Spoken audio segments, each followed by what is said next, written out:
I got a lot more equipment than I usually do, so you need to tell me if everything looks and sounds okay. You sound and look perfect. Okay, outstanding. Yeah, your lighting is great. You don't look like a radish like me. I can set this light temperature to blue, and I'm still red. I don't know what's going on. I'm not this red in real life. I don't know what's going on? Been Are eating you meat. Just been are you eating out meat for 7 or 8 days. How could I be anything but I should be brown? are you out in Arizona? Yes, sir. Yes, Yeah, sir, Dr. awesome, man. Tom. That's awesome, dude. How's the comp going so far? I was only there for a couple hours. I Hmm. got to meet the two guys who are the directors, Yep. and then one of the guys who's partners with them, Jason. And Hmm. then basically, I was just talking to people there, and I Okay. don't make it out much since I started the podcast. Yeah. But really, what's crazy is I just hung out with mostly just like my cohort, just and a lot of women, like just women over 50 who are twice as strong as me. It was Yeah, cool. man. Like who Well, listened to the podcast. I'm like, what's wrong with you, old ladies? Don't you got something better to do than listen to my vile, dirty mouth? But I was just hugging on old ladies the whole time. It was dope. yeah, welcome to my world. That's my strategic training strategy is I've found an affiliate that has some of the baddest ass women I've ever met in my life, and they just crush me on a regular basis. So it's a good strategy. Yeah. So I didn't get to see much of the comp, but I got to hang with the people. You know who I saw cool people there. Um, you know who Max Alhaj is over at Training Think Tank? I don't. I haven't met any of the think tank guys before. So, but you know of them, right? You know that Yeah. of train. So there were two guys there that I like taunt on my podcast a lot. Like I watched their podcast and then talk shit about them, and I saw them, and that was awesome seeing them. I Nice. loved seeing them. And I saw Dusty Highland, and he's Hmm. just from Dogtown CrossFit. That Yeah. was I only got to see him for a second, but that was cool. I saw Bosman. Yeah. You know who I saw? I saw AFT. Do you remember him? No. Um, Mhm. fuck's his real name? He was OPT's #1 competitor back in the day. Okay. Yeah, I don't recall. I don't recall his name. So someone will say it in the comments. I cannot believe and I met, and he was what he happened to be at ASU because it's at Arizona State University. He happened Yeah. to be there for his 14-year-old daughter is amazing, top 20, basketball player, I guess, in the country. And he was there for a basketball Oh, tournament, and awesome. Masters just happened to be going on. Yeah. So he was No tickled. way, dude. Yeah. Oh, that's so cool. Well, I saw Who's going the to, pic of you. I saw the pic of you with Greg and Boz and everything yesterday. Yeah, was Greg there? Or was that yeah, an old pic? I'm here because I came to Arizona to hang out with Greg. So Okay, my nice. kids and his kids are friends, so we get the families together and just hang Oh, out for it's fantastic. like 5 days of just like hanging out with the cousins. It was Um, so good. It was so good seeing him at the games, man, and hanging out with everybody and Greg and folks in the trailer park. I don't think I saw you there though. I think you were busting your ass. I was. Yeah. Oh, so you took the silver bullet to the games too? No, no, No. dude. Oh. It's so hard to get a pass into the trailer park. But Greg and or excuse me, Craig and Matt have been buddies forever, and it just so happened that one of my patients had the spot next to them. So it was Oh. awesome. Oh, that's cool. Let me see if Yeah, I can find a picture here on your Instagram of this. So you have an Airstream. That's yeah, how I man. remember you the most. You used to come to the DDCs. Oh, here it is. You would come to the DDCs, and I would see that thing parked in the back. Absolutely, man. That was such a fortunate blessing because I lived in the Bay for, gosh, 25 years. Was there for a long time. Look at that thing.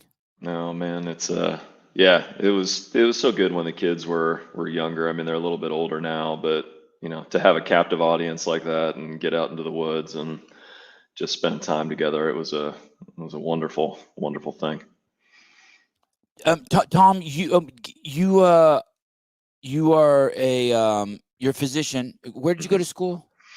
In Arizona, actually, Arizona College of Osteopathic Medicine. I did medical school there, undergrad at Ohio University, and then finished at Cal State, East Bay, out in the Bay. And then, yeah, I worked at Contra Costa County for, gosh, I was there for almost 20 years, man.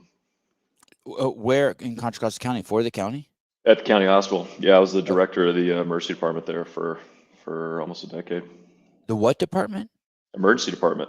Emergency. Yeah, man. And where is that located? What city is that in Contra Costa County? In Martinez. Okay. All right. My right mom next, right next to Craig, man. Yeah. My mom was an attorney for Contra Costa County, so she probably worked in the building next to you. Yeah, I was a little kid then. I was maybe like 4 or 5, but yeah. Yeah, so she worked downtown in Martinez then.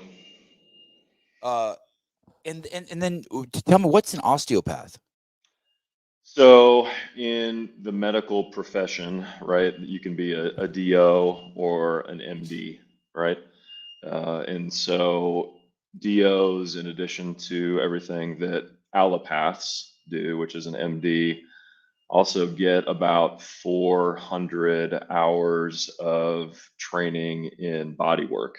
But we take all the same certifications, testing, residency. So most of us, once we get out into the real world, unless you can really carve out a practice niche, it's hard to employ those skills just because you need the time and the space to actually, be able to be with patients for that long to do the body work. So most of the time you'll go to the hospital and you'll be seeing a DO or an MD and you'll never know the difference.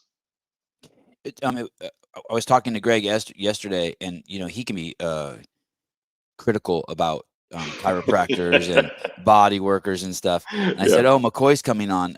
He's an osteopath," and he just looks at me and goes, "It's legit. It's legit." So basically, but what I'm hearing is it's an interesting thing when you say body work. So what I'm hearing is that it's a doctor with. It's a when you say DO, you mean doctor of osteopath, and when you say what's MD just stands for medical doctor. Medical doctor, and DO is doctor of osteopathy. Yeah, osteopathy. So, okay. Yeah, and then the founding principle is that the body has an innate desire to be able to heal itself if you put it in the right position to be able to do so. In all of the ways that influence it. And so that's where it's called OMM, osteopathic manual manipulation. That's what DOs get trained in during medical school, right, during their first 4 years of medical school, to utilize that as a component of the overall treatment strategy. You would think that everyone then should be a DO. Well, I think that the principle that, your body and how you move and how you carry, the stress or the total allostatic load, and that it can manifest itself in physical ways, is a real thing. But to be effective and be able to utilize that strategy, you have to spend a lot of time, honing that craft. And so the people who do it and do it really well, I mean, it's just like anything else, right? It's like, what they call the person who finished last in their medical school class, right? No, tell me. Doctor. A doctor. Right. So there's just like there's great mechanics and shitty mechanics, there's great doctors and shitty doctors. And that's, a lot of us can get caught up in credentialism and this, that, and the other. But I think once you start to spend more time in, the health space, you will meet people who are just amazing practitioners in, whatever their domain is. And it matters a lot less kind of what the initials after their name are, but their life experience, how they approach what they do, and who they work with. So that's, that comes with time though. So the 400 hours are to get the degree, and then you're saying then you're still basically a fledgling. You have to put in a lot of work to be a good DO. No, the 400 hours are just required, right? Yeah. As part of the training program. But I think the people who, it is a very small percentage of people who practice OMM regularly, and usually that's all they do. That's the majority of their practice. Were you able to practice it when you were the emergency director over in Contra Costa County? Oh, good God, no. You ever been to a county ER, man? Just on TV. Just on TV. Okay. We had the lockdown psych ward for the county. We take care of all the detention patients, everybody that gets arrested. So, in order for body work to be effective, everybody has to be on the same page. Right. And generally, when people are coming to the emergency department, a lot of times you're interacting with them on one of the worst days of their lives. And Right. so it's usually not the right time or place to be diving into body work. The chaos is happening. Listen, man, it's you got to triage and deal with the most immediate need, and then you go from there. During the I don't know what you want to call it anymore. Fuck, I don't even know what to call it, to be in all honesty. The thing that the television tells us is the pandemic. Were you working in a hospital during those years? Yeah, I was running the ER. Oh, you were there for that. Oh yeah. Wow, you must have seen some shit in there. It was crazy, man. And more so, just the build up, because we didn't, we have colleagues in, Italy and around the world who really were experiencing the brunt of it. And because we knew so little in the beginning, there was just a lot of fear and concern, because we just didn't know what to expect, and thankfully, it turned out to be very different than what we thought it was going to be. But the general mentality when you're in that position is you have to prepare for the worst and hope for the best, right? So a lot of my time over that couple years, set up an outside tent hospital, completely changed all the workflows for the emergency department. It was an interesting time. Why did you retire from there? Did not retire. No, I could have retired if I stayed a county employee in probably another 2 or 3 years. But I found my passion in doing what I'm doing now, and I just couldn't look myself in the mirror if I didn't follow it. I think I found your passion. We've had a lot of let me see if I can spot it. We've had a lot of we had Rich Froning on, the bear hunter, and I saw you chopping down trees. This must be very unpopular. There's the video.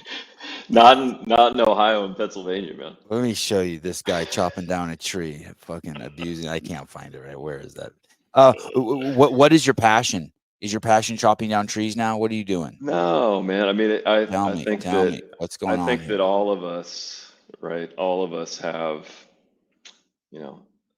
a calling or a line of work that truly feeds our soul and lights our fire.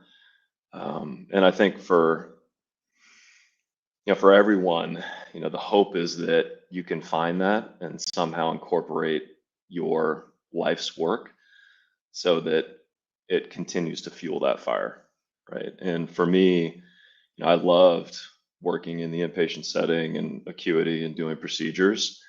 But working in the ER, it takes a little bit of your soul every day, between the shift work and the level of trauma that you see. It's a lot. And I've always loved, the health and performance optimization space. And as I became more educated and spent more time there, I knew that was what I wanted to pursue. You knew what you wanted to pursue, because you said your calling. What was it that you wanted to pursue? So, I mean, the vision, right, is to create an actual effective healthcare model, right? And the integration of, the best evidence-based practices from the medical side with what we know is foundationally most important, an appropriate nutrition strategy, strength and conditioning program, and understanding the importance of recovery, and those being the foundational bedrocks, and having the services or the capabilities to offer support when it's needed in other areas, whether that's in evaluation or interventions. And the most important component of that, right, is in a community setting. Like that's the vision. And that's what we know is most effective. And that's what we've been able to build in Ohio. And that's literally what I'm staring at right now outside of these war room windows here. What are you staring at? What is it? You're on a farm? I am looking at, proven HQ being built before my Oh, eyes. awesome. Yeah. Are you working with Proven? Yeah. So McCoy Medical is the official health and performance partner for Proven Athletics. Holy shit, dude. That is awesome. Did they approach you? I've known, Jen and I, my co-founder, have known Nick and Taylor for many, many years. Nick Johnston and Taylor Williamson. Correct. Okay.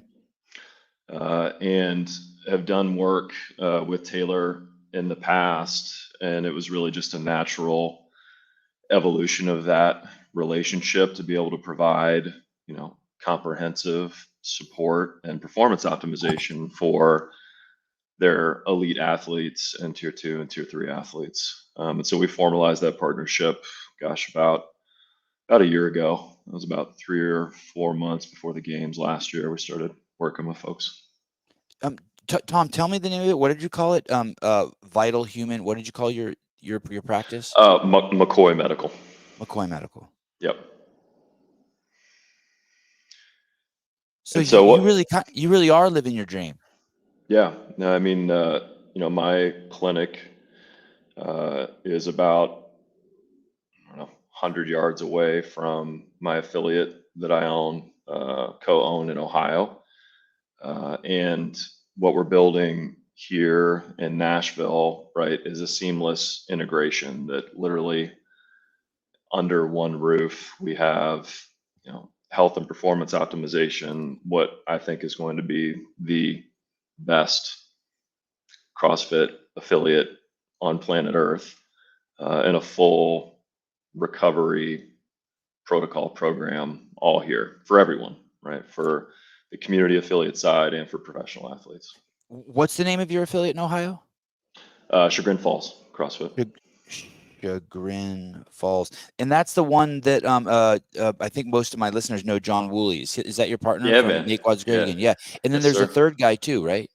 Woman. Jen Pishko. So Jen's an OG. She's ran the affiliate for almost 10 years. And then John and I came to the party very late. So we've been partners for over a year with Jen. Yeah, I remember he was talking about when he bought it. He was pretty darn excited. Yeah, man. No, it's, when you spend, time in an affiliate, and especially as a healthcare provider, you really start to understand the secret sauce of why CrossFit is so effective, right? And it's the same thing in healthcare, right? And that's the whole concept of creating a health home, and an affiliate is the true health home, right? And that's the vision for me, is that I am looking at healthcare 3.0, right? The integration of medical care that actually emphasizes what's most important, that only gets lip service paid to it now in the mainstream medical system, right? Strength and conditioning, right, with the appropriate parameters around building lean body mass and muscle, high intensity interval work, a zone 2 component if it's necessary, if you have a degree of metabolic resistance, appropriate recovery protocols that really start to discuss the importance of sleep and other modalities to help balance allostatic load, which all of us are, for the most part, way off kilter with in society as it exists today. And then just the basics of nutrition, right? And CrossFit, is the prescription, right? Everybody can start with that, and that's 85 to 90% of the game. You said just now, you started that with affiliate is what did you call it? Affiliate is the home of health. Health home. The health home. So affiliate is the health home, and then you reiterated nutrition, movement, recovery. Mm-hmm. Yeah, those are the three core pillars, right? And the challenge with how the system is structured now is that because we have a model, right, that is predicated on doctors seeing as many bodies as humanly possible and as quickly as possible, and compensation being derived from procedures and interventions and filling hospital beds, which requires you to be sick, there is no incentive and no real ability for a physician to be able to actually pay their bills and keep the lights on and actually spend time with their patients and talk about the most important things. And even if they do have the time, we don't get the training to be able to understand how to talk to people about this. But you know who does? CrossFit coaches, right? And that's part of the vision, right? About what we really want to bring to the affiliate and to the medical side is we know that this works, right? But actually helping people understand why it works on the affiliate and the coaching side and on the physician and the health provider side who haven't been exposed to CrossFit yet will allow us to be that much more effective, both in advocacy, as this being, I think, when you look at numbers and volume, probably one of the most effective healthcare systems in the world, right? When you look at the number of affiliates and the number of lives touched and the distribution around the globe, what other health system is curing or preventing, the primary drivers of death and disease as it exists today as CrossFit? I don't know that there is one. And to add to that, what you did throw at the end, and you emphasized it, is also then the community piece. So basically, like-minded people to basically mirror off of, and I guess for elements of accountability and responsibility. This is what I am most excited about. And I know that you had Karin on recently to talk about the conference coming up in Austin. Oh, you're going to be speaking there, right, on February 2nd? Correct. Austin, Texas. Tom McCoy. Okay. But I think this is one of the most underappreciated, but probably the most powerful and differentiating components of what separates CrossFit from every other fitness modality out there. And there's science, right, that proves that. And whether we're talking about addiction, right, and I know you know Dale King very well and the work that he's done, or metabolic dysfunction and all the other disease states that plays a significant role in, or mental health challenges, whether it be anxiety or depression or PTSD, the community component and what happens, neurologically, hormonally, metabolically, just by being surrounded by a like-minded tribe is extremely powerful and has a measurable impact on your physiology. And I think for many of us, right, who work in affiliates, we utilize this as a medical intervention every day. And we all know community is important, but I don't think there's a real understanding of the science that already exists that demonstrates how important it is and why it's more important now than ever before, because we are becoming more and more isolated and subjectively lonely. And that isolation, right, objective isolation and subjective loneliness have significant impacts on health outcomes. Eaton Beaver, good morning. The beard is on point. I think he's talking about yours, not mine. Jake Chapman coming in hard and nasty like usual. And osteo is what chiropractors think they are. Jeez Louise, be nice. Chiro to osteo is astrology to astronomy. My God. Easy. Doctors put their fingers in your butt. Chiros don't do that. Point, Chiros. Sorry, I didn't mean to talk shit to my guest, but hey, you know what's an insane example of that, Tom, is what Schindel-Decker's doing. Yes. Because he has the what's the guy called who after you go to jail, he or after you get out of jail, the probation. He has the probation officers work out with the kids. Yeah. And I guarantee you that's a huge unfucking, and not on the kids' part, but that unfucks the probation officer, because the probation officer is the doctor that you described that's trying to get as many patients as possible through the door, right? The probation officer probably has a caseload that's way too big, doesn't have time for this bullshit, you know what I mean? And then they have to go and work out with these kids, and all of a sudden there's probably a connection there between the two that's like so I don't know if this is the right word, humanitizing, brings a humanity to the situation that's like 100%. insane. And Schindeldecker was talking about how the judge is like, hey, we've done tons of exercise programs, you know, like running programs, this for these delinquent kids. We've never seen the success, the lack of recidivism, Recidivism, yeah. the reduced recidivism that you're actually doing here. It's insane. And I guarantee you it's that community piece. It's 100%. not the thrusters. It's done, not the thrusters.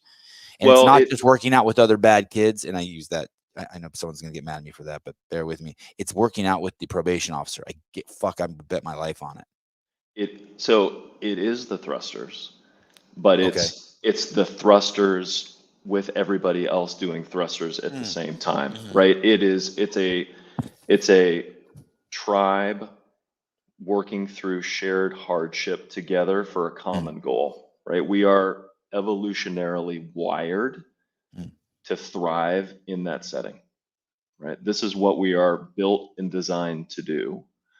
And the world as it exists today robs us of that innate human experience. Yeah, the work that Matt and Debbie are doing, and they're they're in your state too, right? They're in Ohio too. Yeah, it's amazing, right? And the rates of improvement that they're getting. I mean, this is the reason why affiliates should be in juvenile detention centers, why they should be in jails and prisons, why they should be in hospitals, right? And we're doing the inverse here, right? We're bringing supportive medical services to the affiliate setting so that the affiliate can truly be the one-stop shop, right? Like if you cut your arm off, it's a really good thing that there's an ER for you to go to, right? Yes, so sir. If you need high acuity medical care for, an emergent procedure, or you need something else done that we can't provide, then great. But that is the exception to the rule, my brother. And if we do everything well, like we do in the affiliate, when the coaching is strong and the community is strong and the balance is appropriate, your reliance on the dysfunctional system is decreased exponentially. If you trip while robbing a Nordstrom's with 10 of your friends out the door and you break your leg, you need the ER. Right? I could tell you, do you still live in the Bay, man? No, I'm on Instagram. Listen, Tom, this is a really rude question, so I'm gonna help him. Jake's really just he's on fire today, so I'm gonna soften this question. He says, okay, what's Tom's bench press 1 rep max? Now let me break that into 2 pieces. What's your all-time PR versus like if we drug you out to the garage right now and made you do it? Man, I don't. My bench PR. You ever got 245s on there? You ever got 2 plates on there? Oh yeah. Oh, yeah. No, it's probably 235, 240, I think. And what about today? Oh, not far off. Oh, okay. All right. Yeah. Well, there you go, Jake. I'm as strong now as I've ever been. Yeah, it's definitely was not better before. Dude, Jake Chapman has it out for you. Jesus Christ. Yeah, he does look like he benches 400. Let's take that as a compliment. Let's put all this big picture bullshit talk aside, and let me ask you a really hard question. Yeah, man. What about Q-tips? What about it makes no sense that I should be using them, but I really love them, and I love that feeling when I pull them out and I see the just gunks of orange shit on them. There's this satisfaction. I'm like 50% through my day. I'm like, now all I have to do is be a good dad, and I'm fucking done with the day. Are those the only holes that you stick them in, man? They are. Is that what they tell you in medical school? Okay, I mean, I just want to make sure we're talking about the ears. Yes, I just swab my inside of my ears, and I unfortunately I do them both at the same time. I don't like savor it. I do both at the same time. But any logical thought to the process is like, hey, that's stupid because you're just pushing the shit in. That's correct. I spent a disproportionate amount of time in the ER telling people to stop fucking doing that. Yeah, because what happens? Tell me why.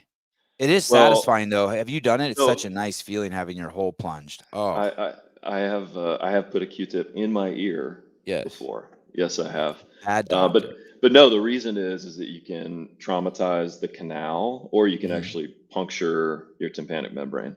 And for people who are, high producers of cerumen, so the wax, right, in your ear, you definitely, for the most part, make matters worse, right? And then you impact it.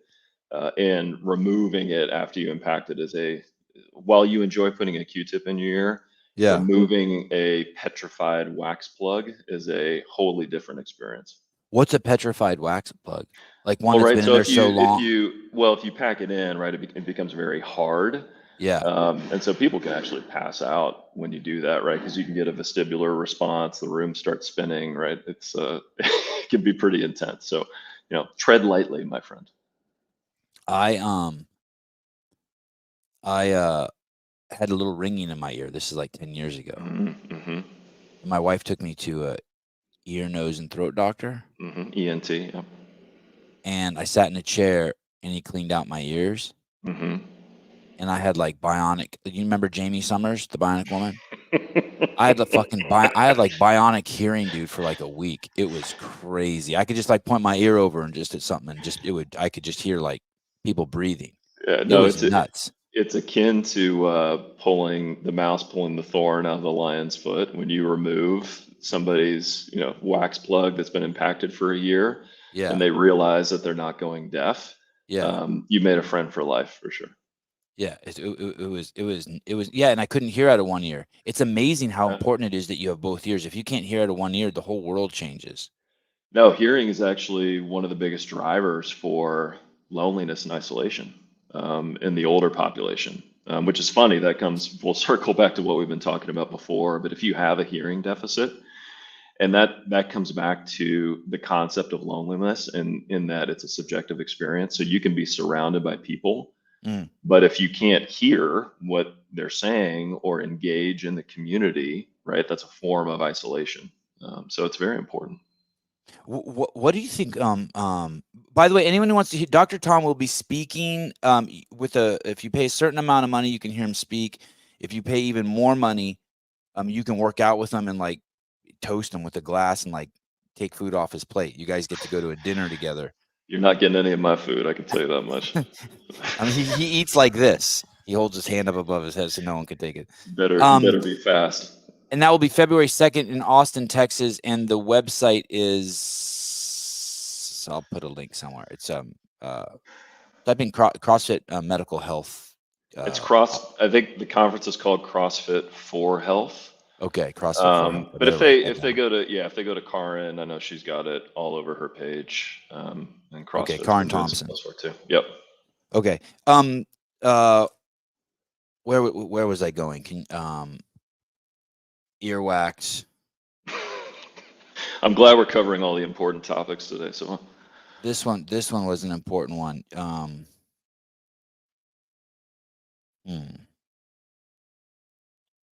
Okay, I'll come back to that in a second. Tell me what this word means that you've used like 3 times. I wrote it down here. Allostatic, allopathic load, something load. What is that word? Allostatic load. Allostatic load. What is that? Yeah. And we all do that. We all have an allostatic load. Yeah, man. So it's essentially the cumulative total of all of the stressors in your life. So okay. Oh, I remember. Hold on. Stress. Okay. I want to ask you to define what loneliness is for me. We'll come back to that. Okay. Allostatic load. All the stressors in life. Like what? Like, is being awake a stressor? So if you do it for too long. Okay. Right. So shift work, for example, if you're out of sync with your circadian rhythm, can add to your allostatic load. But it's essentially the addition of, family drama or dysfunction, work stress, not paying attention to your physical and mental health needs. That sum total is the allostatic load, the total weight of stress that we carry with us, right, throughout each given day. Isn't it weird that you can lift weights and then, like, my understanding is it breaks your shit down and then your shit just grows back stronger, right? Yeah. Well, yeah. Go ahead. And so holding your breath the same way, you hold your breath and you can practice, and your body will adapt, so you can hold your breath longer and longer and longer. You can train it. But sleep doesn't work like that. Like I can't be like, all right, I'm gonna stay up for 2 days and adapt to like not needing sleep. You don't that just you just keep hurting yourself, right? That's not Yeah, something. you really do. And for those of us, who are old enough, it's different now in medical training. But when we trained, it was not unusual, every 2 or 3 days to work 30 or 40 hours in a row. That was just part and parcel of the training. I walked 2 miles to school in the snow every day. I did it, so you're going to do it. Um, and it's very destructive to your physiology. Lack of sleep. 100%. I mean, when you look at all the elite athletes, right, and when you look at trends in between us normal humans, and those folks who perform at the highest levels of sport, they usually sleep the most, right? Typically between 8 to 10 hours, right? Where most of us mortals are between the 6 and 7 mark. Josh Bridges was telling me, that's a old time games athlete. He's probably like 5'6" at most. He's telling me that he one of his tactics so his boys grow taller is to make them sleep more. I'm like, dude, you're crazy. What do you think? Is he Well, crazy? no, I mean, well, one of the misnomers is that so much muscle protein synthesis, right? That's when you're reaping the benefits of all of the work that you're doing in the affiliate each day is while you're sleeping. And so not only are you shortchanging yourself hormonally, right, but you're building less lean body mass. Your gut is more stressed, right, because that's when it's kind of reestablishing its lining and recuperating from everything it's been dealing with, during the day, because we're stuffing our faces nonstop, right? So all of these things play into kind of undermining recovery and exacerbating allostatic load. But I think his thought is that you produce human growth hormone while you're asleep, Hmm. and if you sleep more, maybe you might grow taller. Yeah, he's not wrong. The potential is definitely there. I think, unfortunately, I think it, and I have no evidence for this at all, but I think it's a bad situation, because I think if you don't sleep, you just end up being shorter. But if you do sleep, you don't get taller. You know what I mean? Like if you go to Japan now compared to 20 years ago, I bet you the people are 5 inches tall. Or no, sorry, 50 years ago, I bet you the Mhm. people are 5 inches taller now than they were. I bet you there's some crazy stat on that, because I think that 50 years ago they had a totally different nutritional Yeah, there's intake then, and I think there's those a lot people of are things like, to play into it. yeah, Yeah. um, but I don't think they're sleeping more. I don't know.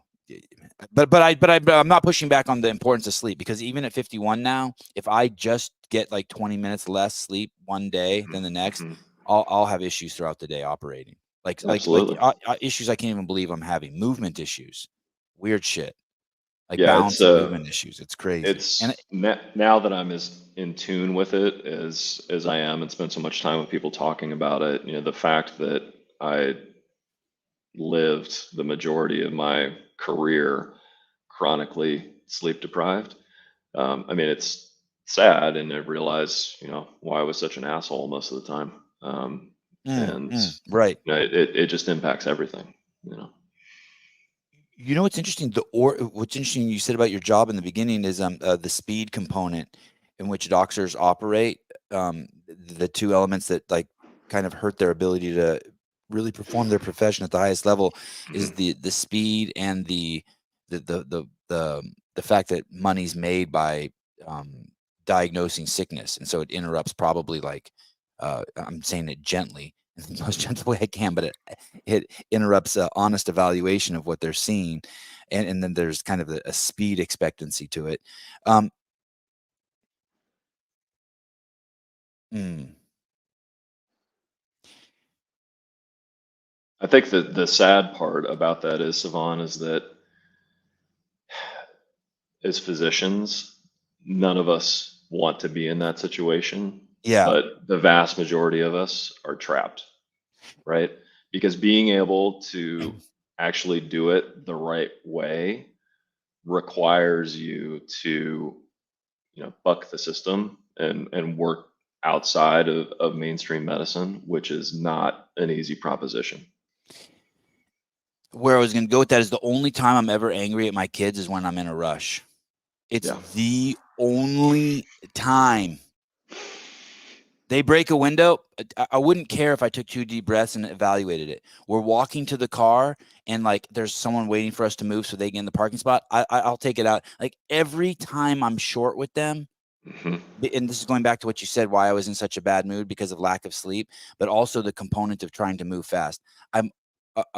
It is like 99.9% to infinity. I'm only rude or being a bad parent when I'm in a rush. If I take 100%. a few deep breaths and understand the situation, I don't get upset. But it's because something's not going to my expectations, and it just turned into instant asshole.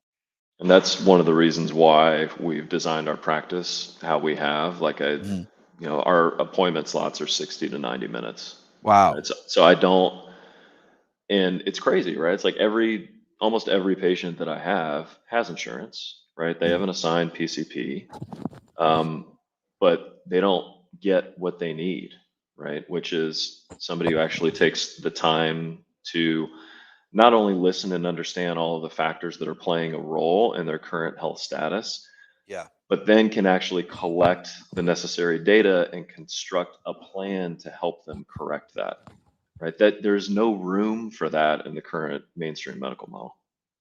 Do you ever feel I had someone had offered me some private coaching to help me with my back and my bicep. Yeah. We started going down the path, and they wanted me to do things that I just didn't want to do. And it wasn't anything crazy, like stick my thumb in my butt. It was like, hey, put these rubber band, your feet in these rubber bands and do these movements. I'm like, I'm not doing that. Not because I'm like, not for any intellectual reason. I'm just like not doing that. I don't know why. It's not in my, do you, when you want to heal people and you need to give them a prescription that requires their participation, more 100%. Than popping 2 pills and drinking water. Yep. I guess there's a fine line between like dosing them gently with it or figuring out a way to manipulate them to get them to do that versus like, hey, fuck you. If you don't want to do it, you're just going to be hurt you're going to be hurt. Right. I mean, there's like, here's an art to getting them to manipulating them to do it. Here's the secret, right? The best practitioners, right? No matter what domain you're in, if you're going to be effective, you're utilizing motivational interviewing techniques, right?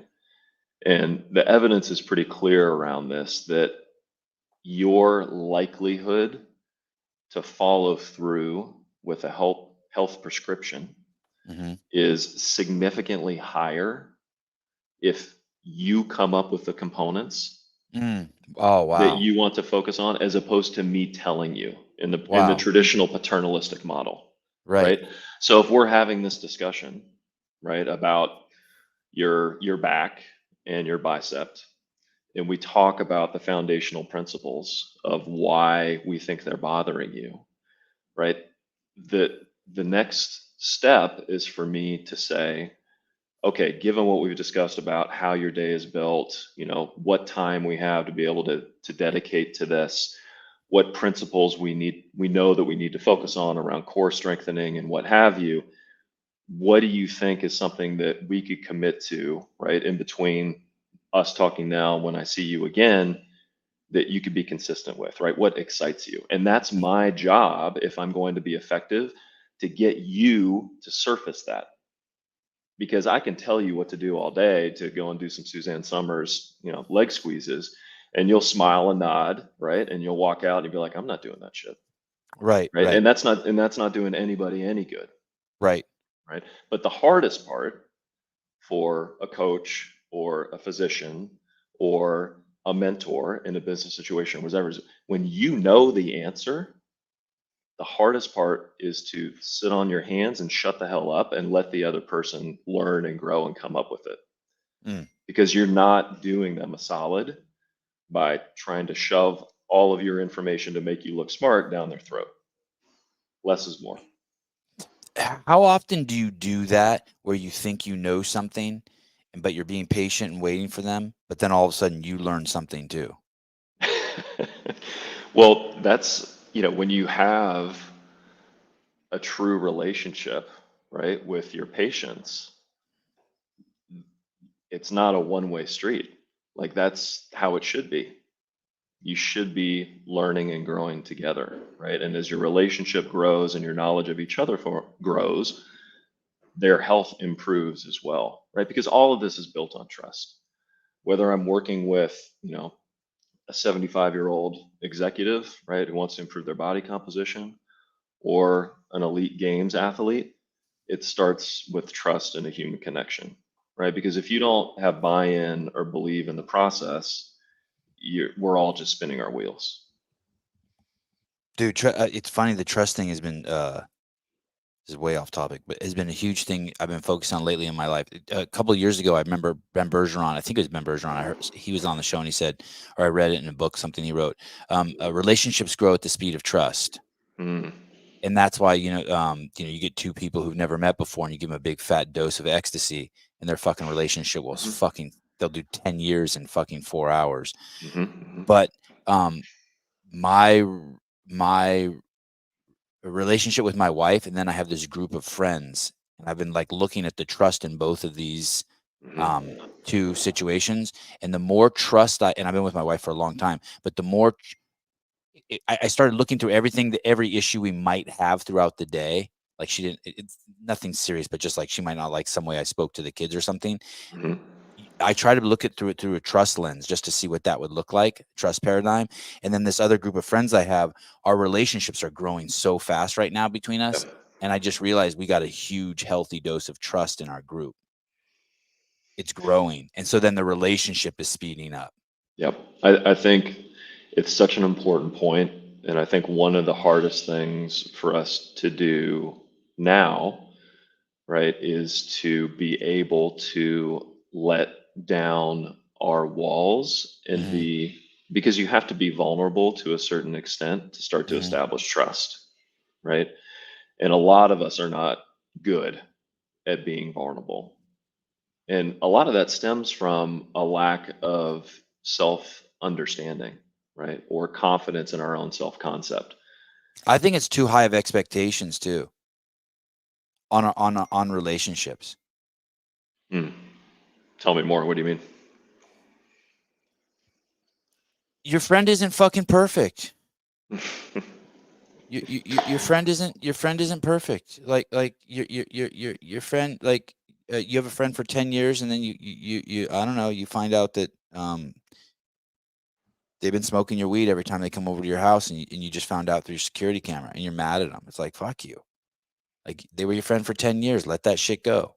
Yeah, Sevan, it's such an important point. I mean, our lack of ability to agree to disagree or to have a face-to-face conversation with, whether they're friends or not, with anyone, right, with a different viewpoint than ours, or to be harmed, and the lack of capacity to be able to forgive and grow, is hugely impactful and a huge negative. I think you're 100% right. And it's one of the things that frustrates me now with how society is structured more than anything, with the thought silos that we all live in, and the inability to come together and have a discussion around a topic that we disagree on, but then still be humane to each other. And I can disagree with you completely and vehemently on a topic, but that doesn't mean that we can't necessarily be friends and I can't support you, depending on what it is and what the scope is, right?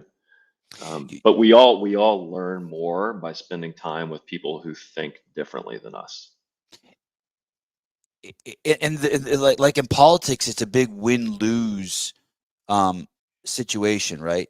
So they parade these people in front of Senate committees, and you got the politician being like, so can you define a woman for me? And the person refuses to define what a woman is. And the reason why they don't want to define what a woman is because they feel like there's a gotcha moment, right? So instead of honest communication, they just don't want to lose. Or the abortion issue is another great one, right? It's like, hey, dude, you're over here claiming it's women's rights, and these people over here are claiming that it's killing babies. And like, why can't you both be right? And it'd just be a really fucking tough decision. You know what I mean? Like, I agree, me personally, I agree with everything the pro-lifers say, but I'm still pro-choice. Mm-hmm. But I don't know any fucking other pro-choicers who think that way. Like, they're afraid to give any honest conversation because they know that that's a tough, if you do, you might be giving up ground, right?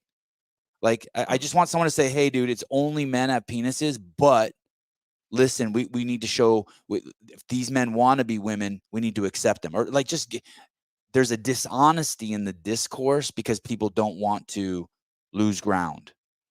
Do you get what I'm saying? Like, there's and it's like, dude, it's like, that part's the part that sucks for me. Like, the dishonesty in the discourse.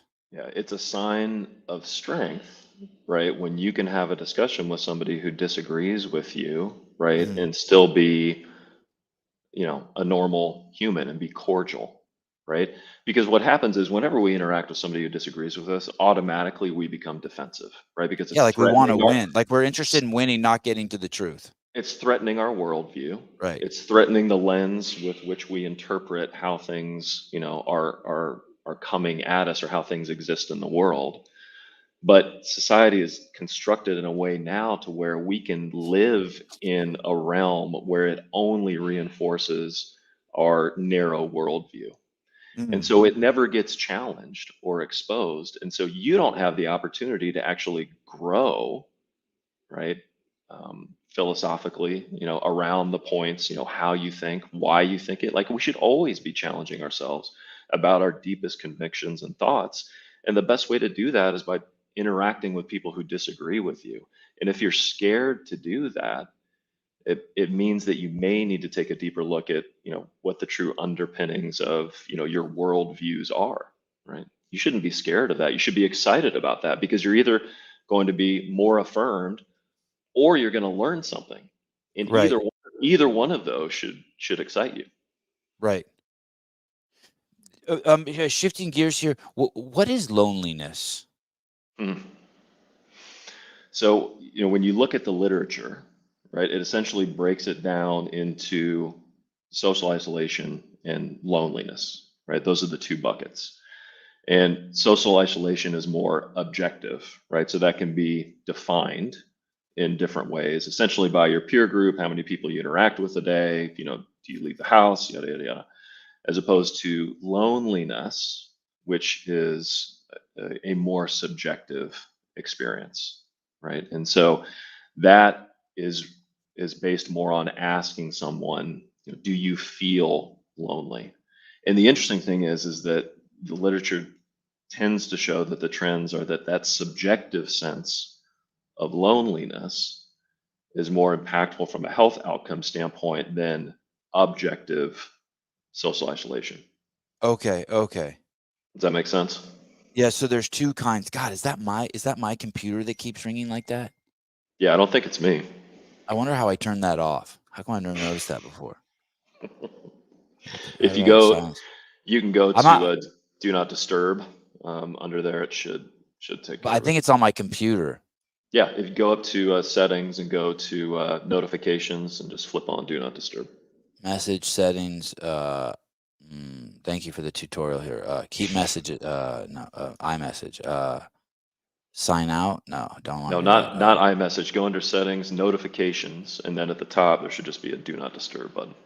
Oh, great! Closes everything. Great! I can't see you anymore. Oh, that's what I can do. Why don't I just close iMessage for now? No one can. Yeah, there. Now you can't text me at all. All right. Thank you for your help. I went a little more nuclear. Objective isolation is I'm locked in a jail cell. Subjective isolation is there no definition for subjective loneliness? Subjective loneliness. Well, no, it's rated by the person who's experiencing it. So that But what is the mechanism? Like, I can't ever remember feeling lonely ever in my life. That's good.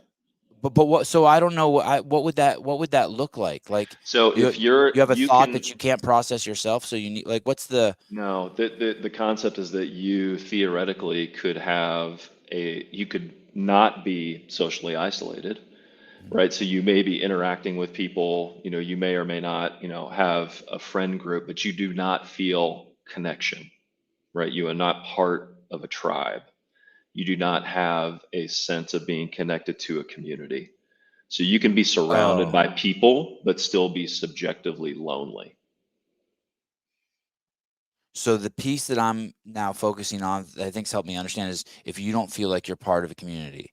Because it's funny, I was getting all big, high and mighty, like, I don't need that. But you're right. I always feel like I'm part of a community. I'm a crazy, like, as much as I like being alone, I feel always connected. I guess I wonder. I used to have this fear that about my parents dying, Mm, and then once I had kids, that fear subsided greatly. I wonder if mm. that's what that is. I wonder if that was that fear of being alone because I was so It, connected to them. And now that I yeah, have kids, it's like, okay, I have some. It's kind of it's kind of gross, um,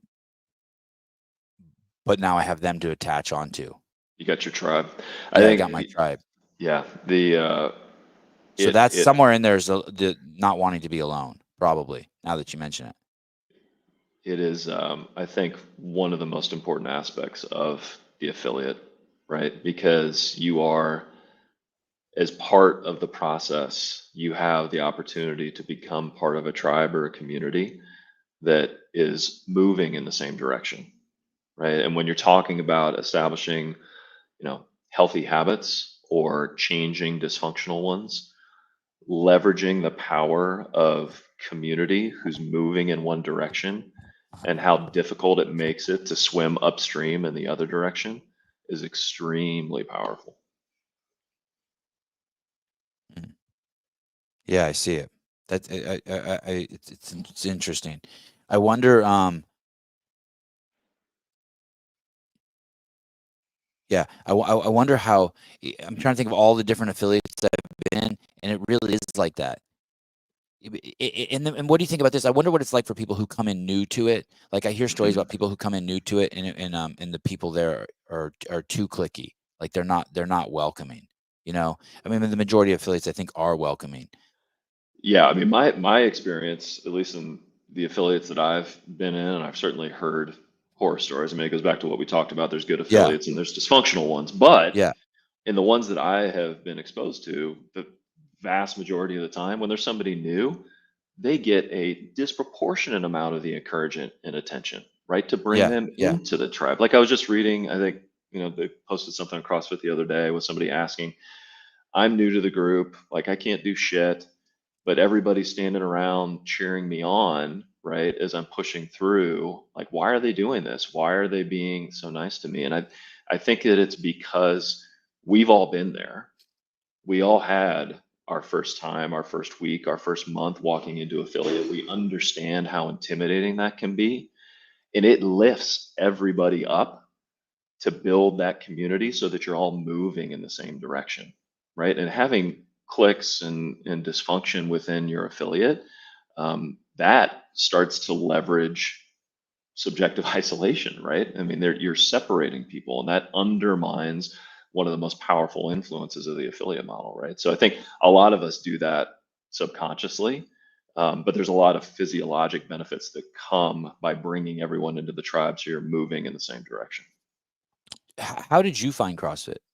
What's your origin story? Dumb luck, man. Yeah, It's probably the same for a lot of people. I was going to the gym 3, 4 times a week, doing the same shit for 6, 7 years, and wasn't making progress. And I'm fascinated by challenge and learning. One of the reasons I went into medicine is because I knew I was going to be a lifelong learner. Right, the journey is never done. Right, I get to constantly read and consume new knowledge and new information. CrossFit's the same way. Like, been doing this shit for however long I've been doing it. There is always something for me to work on and learn, right? And get better at. And so that concept of being a lifelong learner and having continuous challenge and the journey never ending is extremely attractive to me. but specifically, what happened? Like, did someone tell you about it? I don't remember, dude. I really don't. I don't remember if I Did saw you a walk clip into or an something. affiliate, or did you learn it Yeah. yourself from the website? You walking into an No, affiliate. just walked in cold. Yeah, did an onboarding and was like, wow, this is crazy. I've never seen anything like this before. It was the instant hook, like it is for everybody. You go once and it was like, this is it. Was it out of character for you to do that? Like to walk into an affiliate to be like, No, hey, I'm gonna. it's interesting. I think one thing that I've really tried to get better at is to be comfortable looking stupid. Mm, And as a physician, that's not an easy thing to do. And so I think where it would have been out of character for me is I walked in there and I didn't know how to do jack shit. mm, And so that's being vulnerable, right? right. So it was very hard when in my life I had built it to be in situations where I was generally the authority Mm, to come in and be at the bottom of the food chain and be like, I don't know anything, teach me. That was not an easy thing, right? I have to process that, but talk about reaping the benefits, right? It changed my life. I think I'm paraphrasing, but I think I heard Dave explain that. I don't remember if it was on my podcast or not, but Dave Castro basically said that the root of a lot of the haters is their way. They're hiding their discomfort when they imagine themselves doing CrossFit because of how vulnerable you have to feel. He said a lot of Mm, people don't talk about it, but there's a vulnerability to going as hard as you can and letting that having your number being written on the board, hmm or somewhere, using your 30-year-old man who's been playing sports his whole life, and there's a 55-year-old woman using the same weight as you and beating you. And he's like, and these types of things, and you don't even know what the movements are, and you can't do the motor recruitment patterns required to do a clean. You're still doing a reverse curl. And so those are the things that there's that huge vulnerability piece that's not talked about, but I guess you're right. And that's where the kind of the hate comes from. It's not like a true hate for it, but it's like, it's a Yeah. defensive mechanism, right? I mean, yeah, and honestly, man, with most haters, no matter what the topic is, Yeah. whether it's racism or anything else, it's a lack of exposure issue. It Right. is really easy to talk shit and be a Mhm. hater Yeah. if you have never spent time or encountered whatever it is you're hating, right? Right. If Right. you walk into a well-run affiliate and you work out for a week, uh, it is hard for me to imagine that you would not change that view pretty quickly. And I mean, that's what we're tasked with, right? Is to let the people know who need it most, right? Who are the folks with metabolic dysfunction, who are the folks with mental health challenges, who are the folks with, substance use disorders, that this is one of the most effective things that you can do Mm. to set your health on the right path, right? And so that's a huge component, I think, of the work that needs to be done is to lower the barrier of entry for everybody to walk through that door just to get the experience. Because as soon as that first class, they get that experience in a well-run affiliate with a community and people encouraging them and cheering them, it you're playing with house money from there on. You're home free. I can imagine my life without a phone, Mm. and I can imagine my life without a car, and I can imagine my life without cheesecake. I cannot imagine my life without CrossFit. Yeah, me either. I don't want to imagine it. I can imagine my life without a microwave. I can like the thought that the stuff I talk to my mom about, the movement, what I do when I plan my day around the whole variety of movements I can choose. Like, God, what if I just never found CrossFit and I was eating pasta and running? What if that was my way of dealing with my mental health and my exercise pieces? Right? Yeah. Because that's the only reason why I work out, because to feel better and mentally and physically. Mhm. Holy fuck, dude. Or what if I didn't have any exercise program in my life? What if I didn't have friends who were always like, hey, I'm trying this diet. I love all that. What if I didn't have that? That would fuck. I would never wear shoes ever again over, I would keep CrossFit over ever wearing shoes again. I I'd never ride in a car wholeheartedly again. agree. It's like I fucking wholeheartedly nuts. agree. Yeah, it's It crazy. it's one of I don't even, I the maybe even give up fire. I don't know about uh, fire. Fire's pretty cool. it's one of the reasons why I love to hunt, right? Yeah. Because when you elk hunt, right, the phone's gone, like you're off the grid, right? Yeah. But the reason why I can do that is because I CrossFit. And then the food you get from the elk, it fits the prescription also. 100%, brother. 100%. But that functional fitness that I do in the affiliate is so that I can reap the benefits from my life experiences outside of the box. But I could get rid of all the rest of it, right? But if I wasn't doing CrossFit, I couldn't go out and be the best version of myself in the mountains or, in front of students if we're, doing education pieces or what have you, right? So all of it is connected. No, it's foundational, right? And that's why we brought our clinics to the affiliate, because it is foundational for health. And there's 7,970,000,000 people who don't even know about fucking CrossFit still. It's fucking nuts. We're going to change that, man.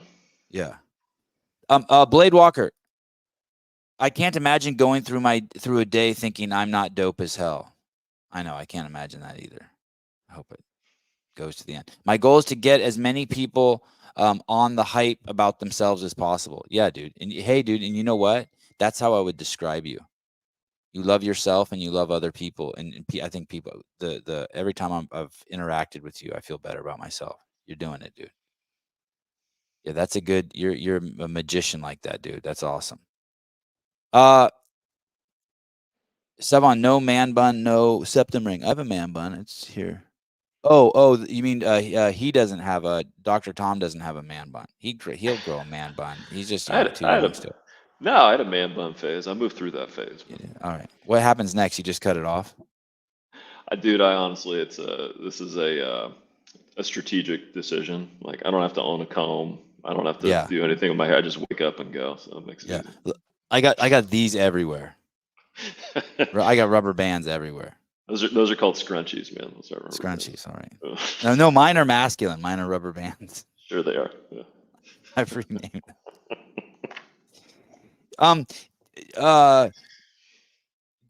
tell me about the health conference.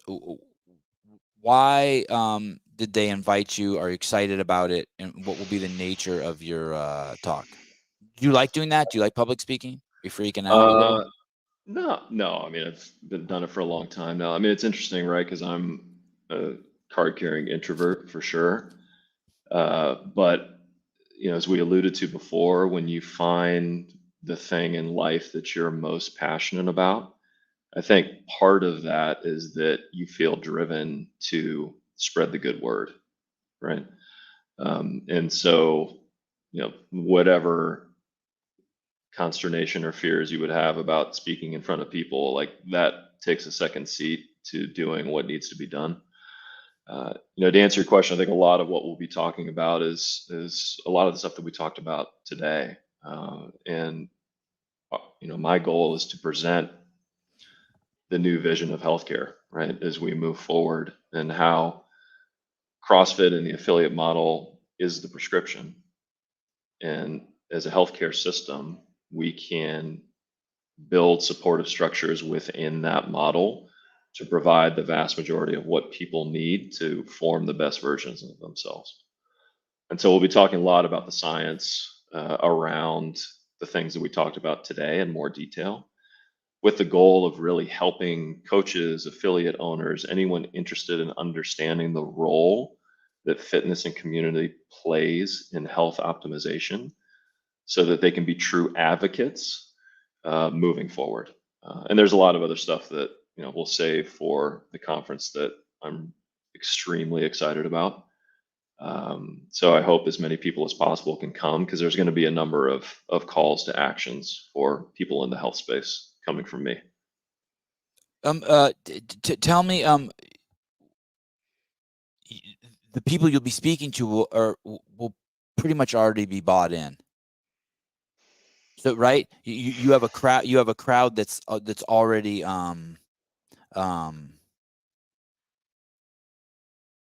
they already want to be on. They already want to move right, move regularly, eat right, and recover right.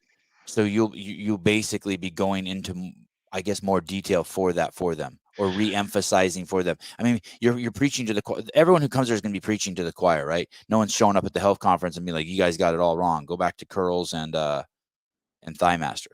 I think a lot of them may know that what they do is very effective, but I think Yeah. a lot of them may not be aware of how much scientific evidence there is as to why it's Mm, important. mm. And this will hopefully allow them to be that much more effective at connecting with individuals within their affiliate around those whiteboard moments and everything else, when they can drop a tidbit around how what they are doing today is directly connected to this thing that seems like it's a totally separate issue, and how this fitness component really can improve that aspect where you're not connecting those dots. So basically, I see this question a lot. I see, hey, I want someone to do CrossFit, my mom or my dad, but they don't. What article can I give them to show them or read them?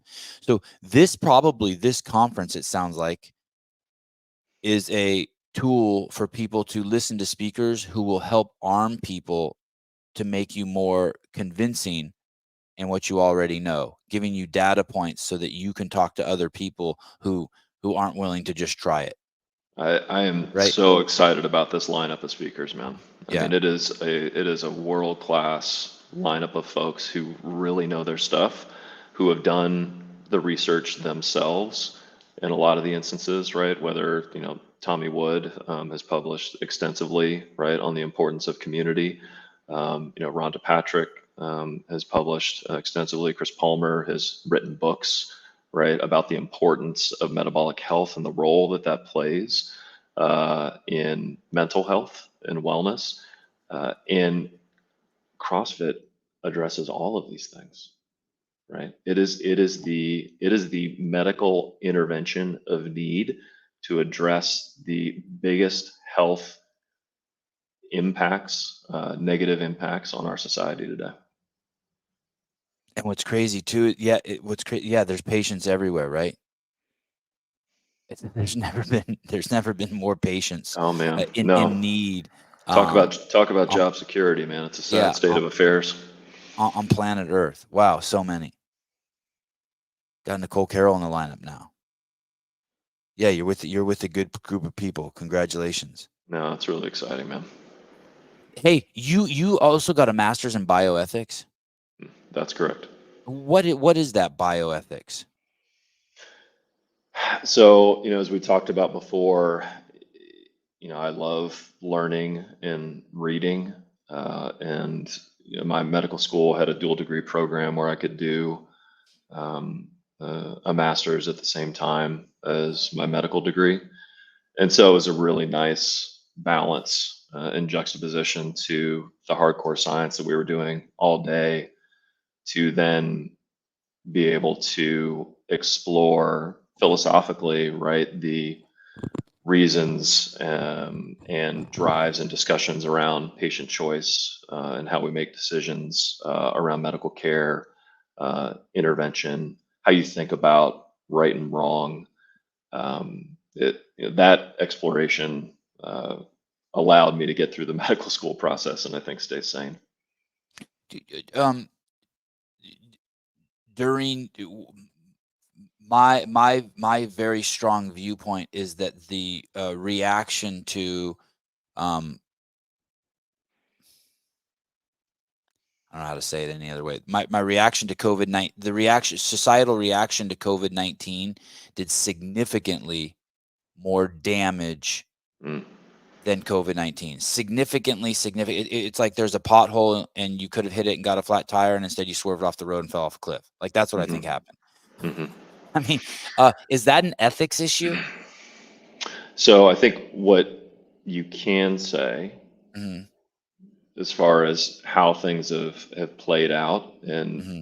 I don't think we'll understand the full ramification of how we've been impacted as a society, and most strongly, right, the kids who were at early developmental stages of social interaction, pre-K, kindergarten, early grades. So in California, I mean, my kids didn't go to school for 2 years, right? Hmm. The impact of that, I think, will play out over time. Uh, you know, the medical system was trying to make the best decisions that it could at the time with the information that it had. The problem was once we had an understanding of what we were truly dealing with, they were not nearly quick enough to change what was happening. And there was a continuation of policies that probably did more harm than good. I totally agree with you. What about this kind of misunderstanding that doctors should be the ones making the decisions? So, for example, Greg has this talk where, hey, don't ever let the lawyers make the decisions, Mm. right? Because Mm-hmm. they're because they're constantly looking for like, okay, you bet, like if it was up to lawyers, there would be no weights in any CrossFit gym. They're too dangerous. They're a liability. They could fall on your toe and you'd be sued, right? I mean, right? And that is the way it is. That's their job. Or when we were going down the path of having our first child, my wife's OGBYN, is that what it's called? She said, Yep. she said something. She said, "Hey, I want you to know my job is to look for things that could go wrong. Mm-hmm. That's my job." Mm-hmm. And so, what do and there was this enormous trust put in physicians. There's this enormous trust societally put in physicians. Mm-hmm. And especially as we get into a sicker and sicker society, right? There's this like huge lean, like people just want to go there and lean on them and be told what to do. Mm-hmm. I think part of the problem is that we use the doctors to tell us what to do as opposed to them give us information. Like the scientists shouldn't have been making let's say the scientists, lump them up with the doctors too. They shouldn't have been making the decisions. They should have been giving us the data. And then with that data, we use our own discernment to find out what we wanted to do, what level of risk we were willing to take. So here's how I describe it, Sevan. I think you Yeah. summarized it well. And this is what I tell patients all the time when they'll say, "What should I do?" And I say, my job, right, is to be the purveyor of information, right? And then through the process of shared decision making, right, which every physician should do, right? We should not be the paternalistic model, right, is no more, and it should be no more for many reasons, right? But it's important that everyone finds a physician who they can sit down and talk with, have an honest discussion of what the data truly is, and then you come up with the best plan of action. And I may not agree with that plan, Right. but it's not my job to convince you to do exactly what I want you to do, right? Right. It's my job for you to be an informed decision maker for your own health, right?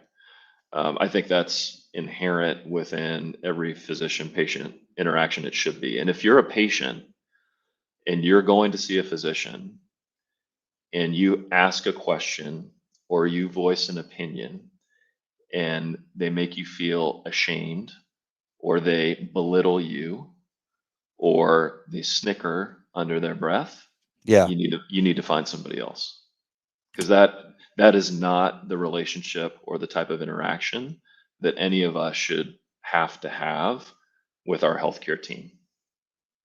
It's funny you say that. I went to for a checkup at Kaiser. I don't know if this is last week or 5 years ago now, but let's say it's a couple of years ago. I can't remember.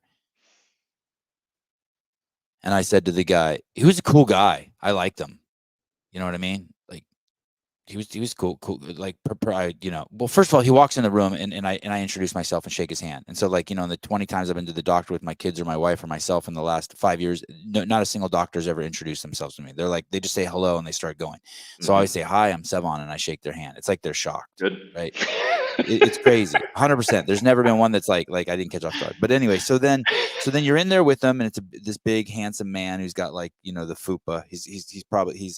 He's probably used to be an athlete, but now he's got like just like 30 pounds right in his like between his belly button and his cock and balls.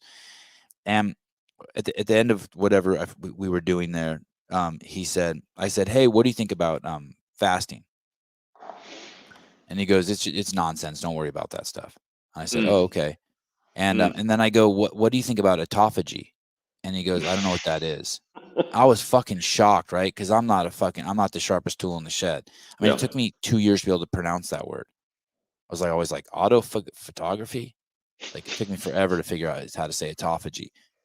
I'm like, oh, really? You don't know what that is? He goes, no. I'm like, oh, you should look into it. It's pretty cool shit. And he's like, hey, man, stop with that nonsense. Listen, I'm going to give you a printout. If you want to be healthy, follow these rules. And the fucking top thing on the rule is always cook with canola oil. Oh, God. This is from Kaiser, dude. Oh, yeah, I believe it. And then another thing he told me is like, he's like, hey, you're behind on your vaccine schedule. Mm-hmm. And I was like, no, I'm good. And he goes, they're free. And I like the guy, but part of me is like, I think he's just seriously, Tom, he's so used to dealing. Because when I was in the waiting room, there were like 20 people in there and no one looked like me. Mm-hmm.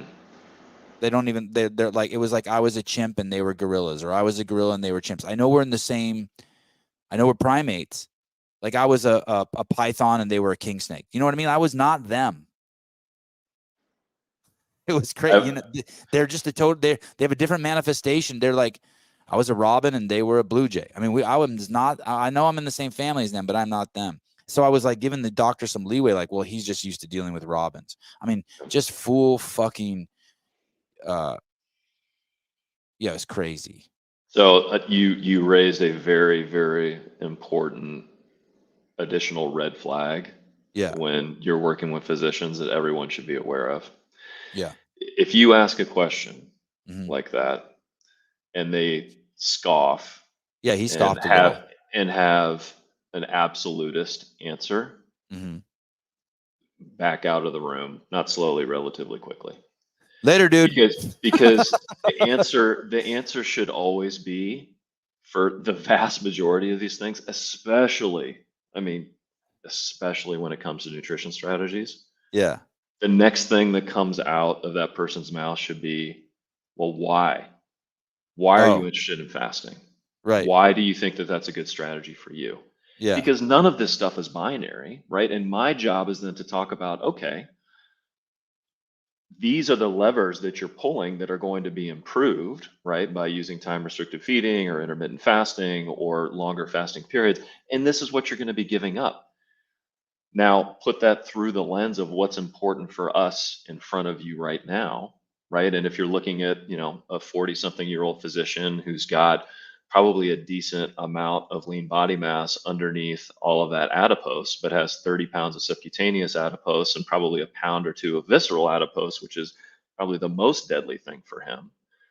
A time restricted feeding protocol or potentially some fasting strategies could be extremely effective for him.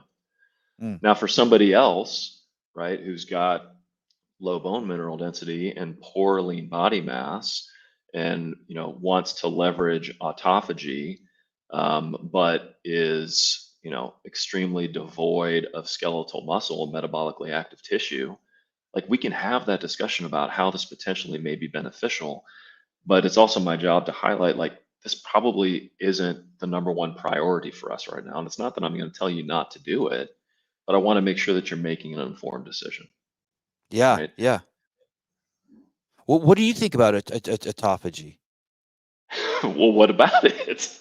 What do you think it's? Do you think is that a valid, for people who don't know? And the doctor here will correct me if I'm wrong. It's basically when you're not eating and your body's searching for fuel, it starts eating sick, I guess, cells in your body it starts with the sickest cells in your body. So a real simple explanation would be like, you're not eating, you're basically starving yourself. And so if you have skin tags, your body would start consuming the skin tags. And I'll tell you, like, something I noticed the other day. I had that's why I went to the doctor. I had a growth on my thigh somewhere. Okay. And I went in and I took a bunch of pictures of it, and he's like, hey, come on in, let me look at it. And he said it was a mole. Okay. Well, when I started, so it must have been over 3 years ago. So I started not eating every Sunday. Mm-hmm. Saturday night I stopped eating and then didn't start eating again until Monday. I would only drink black coffee. Mm-hmm. And then I noticed that mole's gone. That fucking mole, that thing he said was a mole, is gone. So we can also talk about, and so I'm guessing that was correlation versus causation. But so do you think? I know that that's just a study of one. But what do you think Do you believe in autophagy? Like, does the evidence convince you that the body, like if you starve yourself, your body will start eating like cancer No, cells or bad cells and shit? sure. No, it's not. Yeah. It's not a belief thing, right? You don't have to believe in science. Science is science, right? So autophagy is a real thing, right? The clearance of senescent or zombie cells, right? And if we can leverage that in a meaningful way, that can be a very powerful health intervention. I Mhm. think where the jury is out is understanding what duration of fasting is required to leverage Ah. meaningful degrees of autophagy. Like, Mm. so a lot of people think that, oh, I'm doing an 8-16 feeding window, so some form of time restricted feeding, they're leveraging autophagy. It's like, well, maybe. And what that translates into from a longevity standpoint, I think is still a debatable question as well. So wholeheartedly, like autophagy is a real thing, right? Clearance of senescent cells is very powerful, right? But in the human model, understanding what the duration is, how frequently you need to do it to have it actually translate into meaningful health outcomes in health span and lifespan, while at the same time not undermining lean body mass or muscle mass because you're decreasing caloric intake significantly if that's a primary issue for you, right? Those are all things to consider, right? And in a lot of these instances, we don't have all of the information, right? So you're making the best decisions with the data that we have. And I like the way you said that earlier too. I had never even thought about that before. But if you're afraid, because I mean, honestly, I don't hang around anyone who's frail. I'm the most frail person I know. Everyone's a fucking brick shit house. Mm-hmm. But hadn't thought about that before. Well, I guess in my mom's situation, my mom went to a fasting center. I mean, Mm-hmm. she's a CrossFitter, but she's a tiny woman. She's 5 feet tall, 100 pounds. And Yep. she went to a fasting center, and they were like, after she went there to fast for like 5 days, and I think after like 15 minutes, they're like, sorry, you know what I mean? It was longer than 15 minutes, but they're like, ma'am, you're tiny. You know what I mean? Like my Yeah. mom can't even give blood, right? You got to be Yeah. 110 pounds to donate blood. Yeah. So it's interesting. I hadn't really thought about that, but you're right. You can't Well, just and like, that's the thing with all of these things, right? We are past the point to where we have to rely on epidemiologic evidence that's good for 60% of the people. Like you should be making a connection with a healthcare provider, whomever they are, and you should be having a discussion about the best evidence we have to make an informed decision about what's best for you. mm, Because I go through, every day, building health and performance plans for all of my patients, and the prescriptions are very different, right? And that's because each of us is very different, and we're at a different place in our health journey, right? And we have different priorities.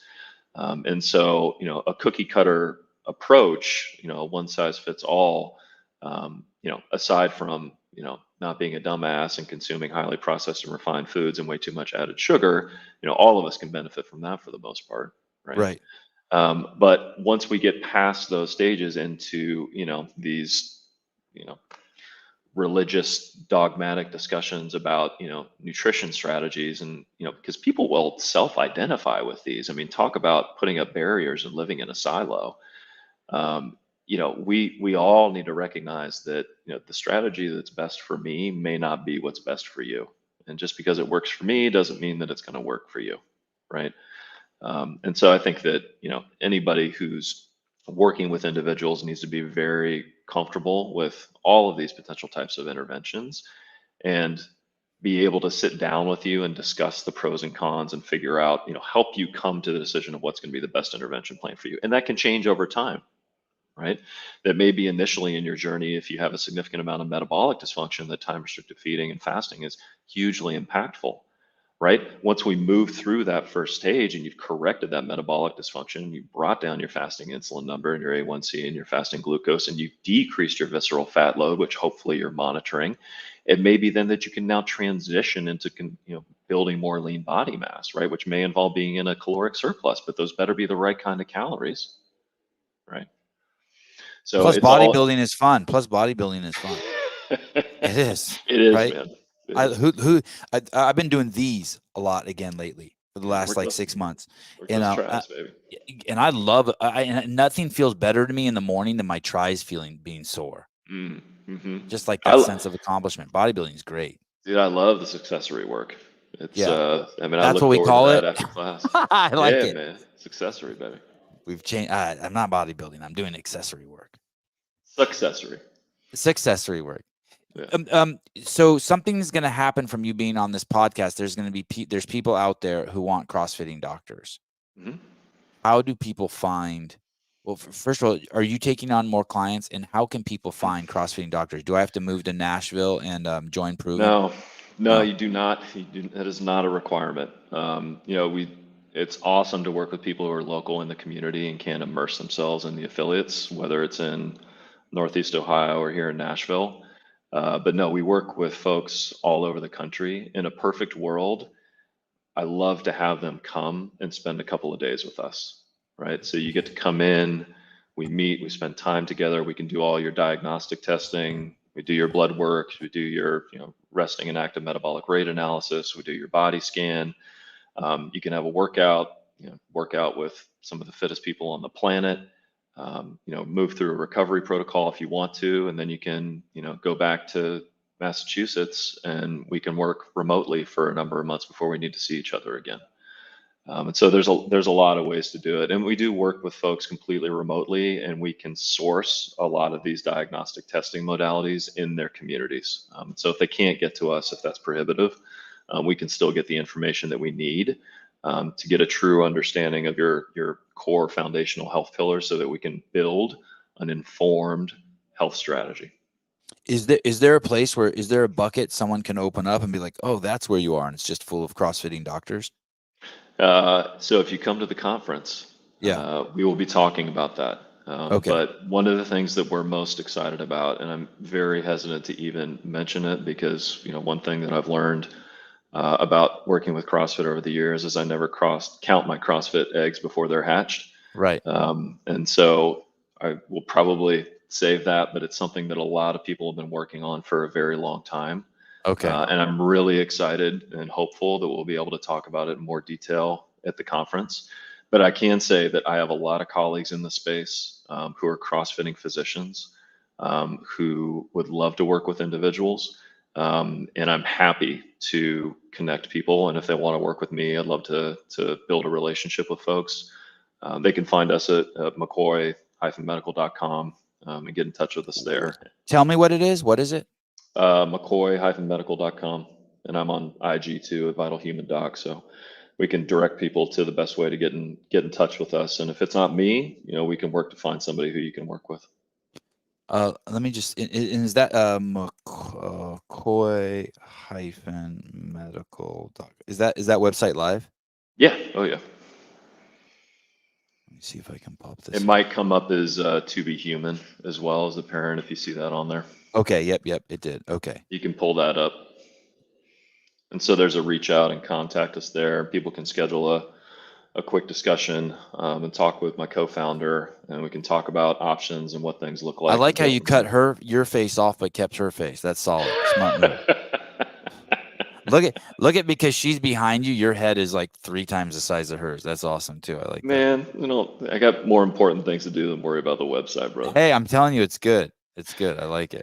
So yeah, if you just click on that start a conversation, that's the fastest way to get in touch with us underneath there. That's awesome. Let me finish with this. Are we? What's different about us? What's different about working with CrossFitters than working with the other primates? Oh man, that's such a great question. We need another couple of hours to talk about that. Okay, we'll have you on again. Can you give me Yeah, I mean, elevator? I would say one of the biggest things that I've realized in working in this space and with elite athletes and just affiliate members across the country is that how you look does not necessarily translate into health. And so it is important for all of us at some point, at least, to do some basic blood work to make sure that we're not leaving money on the table as far as our health is concerned. Because I've certainly encountered you can have pretty significant metabolic dysfunction and other things and not look outwardly obese. And so that's a part of it.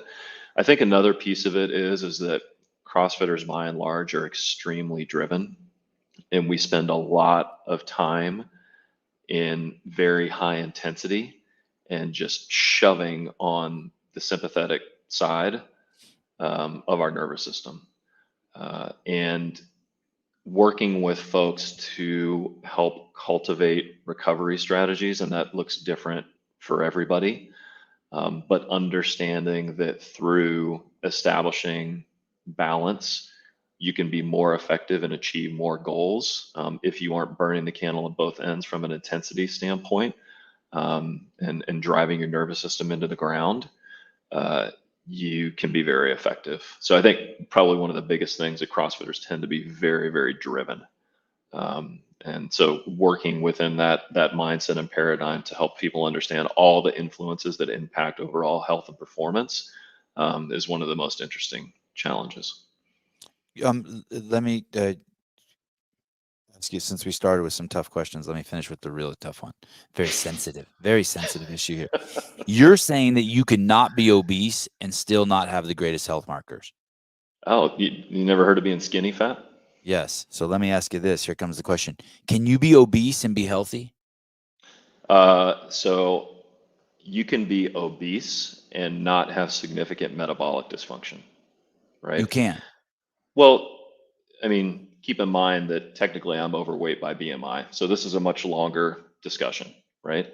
And I got single digit percent. You know who I'm body talking fat. about? I'm talking about the person in the cart, the 3,000 people in carts at Disneyland. Are any of those people healthy? I'm talking about the lady who's 200 pounds overweight on the cover of fucking Vogue magazine, and she's telling people that she's fine.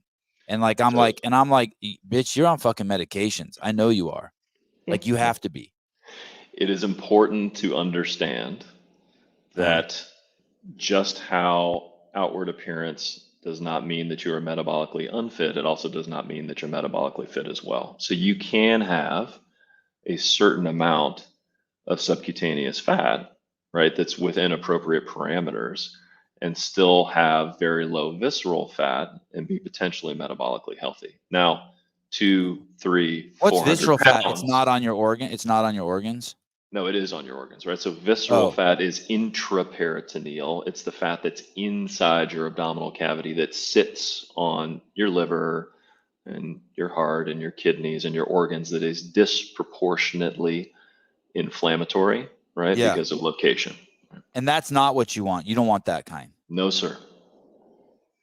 And this comes back to the literature, right, where there's a bit of an obesity paradox, right, where there is data that shows that you can have some degree of subcutaneous fat, but in regards to health outcomes, there's some research that actually shows that it's protective to certain degrees. Now, a lot of that likely is related to incorporating people who may be near end of life, right, and are cachectic and malnourished, right, and so they're thin, and so there's, you really have to look at the data sets to understand where that's coming from.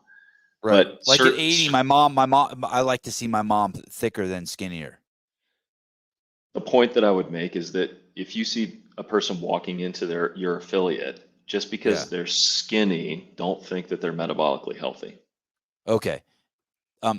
Let me show you this picture. You're gonna hate this. Sorry. No one's even watching. No one's even watching now, Tom. No one's even watching. Just me and you in the room. Just a couple. We're 5 beers deep. This is healthy.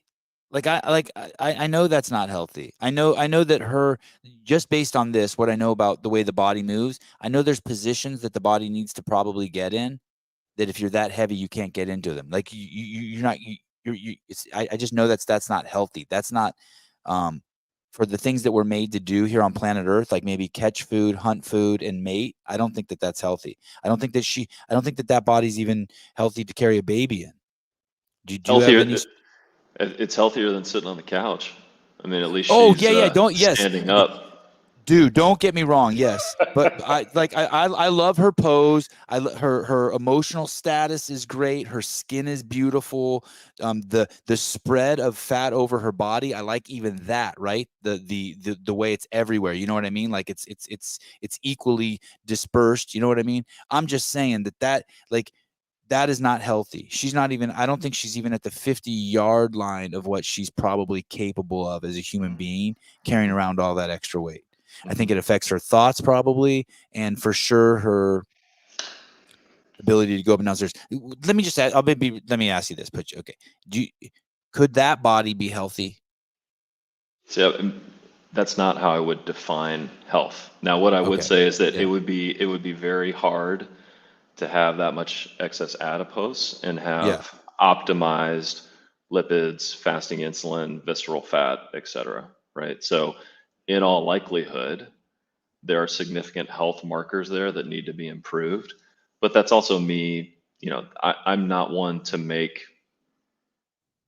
pass judgment or make factual statements when I don't have the information, right? So my job as a healthcare provider, when I see that person walk into my clinic, is to make a meaningful connection and get data and find ways to connect with them so that they can improve the same way it is for all of us, right? It's like you and I have things that we can work on and continue to optimize and improve.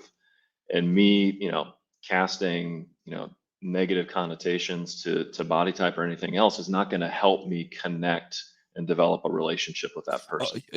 I want to say this. I'm not. There's nothing. I don't want to say anything negative about her body type. Like I'm 30 years before, 30 years ago, in a couple cocktails, and me and her, fuck, some good music, getting with that. But my point is this: it says on there, "This is healthy." Let me go here, and I think that that's doing an enormous disservice to society. I think she has beautiful skin. I like her smile.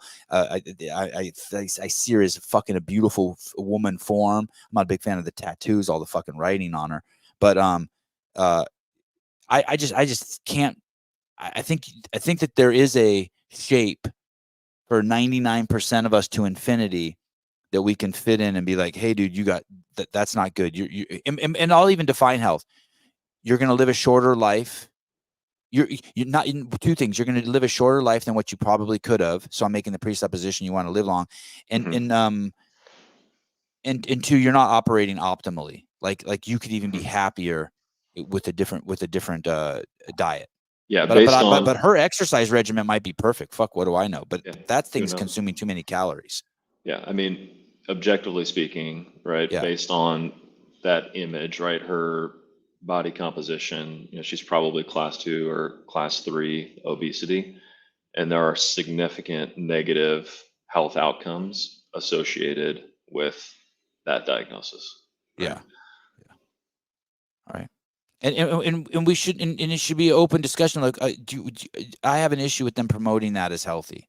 I don't like that. Well, dude, if any of us are getting our health advice from Cosmo, and unfortunately a lot of people are, like we got, and this is the same thing with news media, news bites, right? Looking at relative risk and putting that up and not talking about how relative is different than absolute, right? Like you've had Emily on the show, right? She talks a ton about that. Like that is the type of education that we need to be providing to people so that we don't get caught up in this clickbait bullshit where people have their silo reaffirmed and don't expose themselves to other ways of thinking. And it's not just that. This is science, right? Right. So. Dude, thanks for coming on. Please stay in touch with me as you get your practice up and your practice is up and going, but as you get more and more this situation, this new 3.0 going at Proven, please stay in touch with me. I'd love to have you on and hear about what you're doing and maybe talk about some of the extremes issues that CrossFitters have, since we are we're trying to push the boundaries of what a healthy, capable human being can do, and talk about that and have some fun conversations. I'd love to. No, Sevan, I'd love that opportunity. And if anybody listening, would want to work with us, we're seeing patients in Ohio now, and we're booking patients for Nashville to start seeing folks here next month. The rigs are up, and I'm looking at them as we speak. So it's a really exciting time. And love to connect with more of your listeners. Awesome, dude. All right. February 2nd, go hear Dr. Tom McCoy speak at the CrossFit Health Summit in Austin, Texas. Tickets still available. Thanks, brother. All right, man. Take care. Talk to you soon.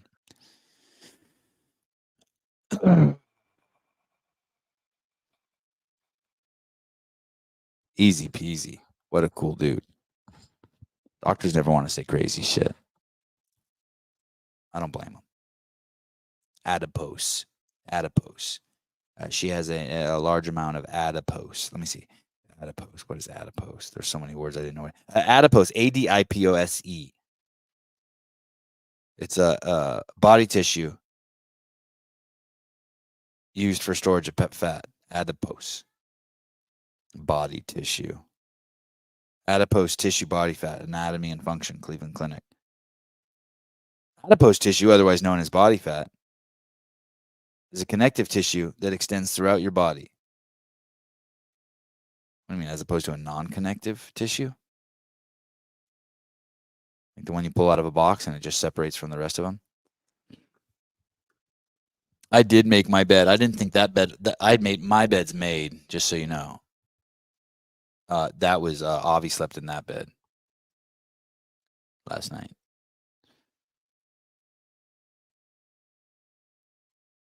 Harmful mirror lights. Get rid of this harmful mirror. What mirror lights? What are you talking about?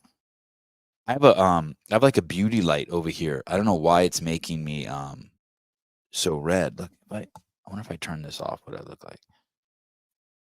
No, that's what I look like without the beauty light. Oh, I guess I got a little whiter. I don't know why that light would make me redder. Hey, can you guys hear the dinging of my text messages while the show's going? Am I 1,500 shows in and that's the first time it's like gotten to me? I just turned it back on. Oh. Those disgusting things on the wall above the beds. Oh, those are lights. Dude, this hotel is dope I'm at. I'm telling you.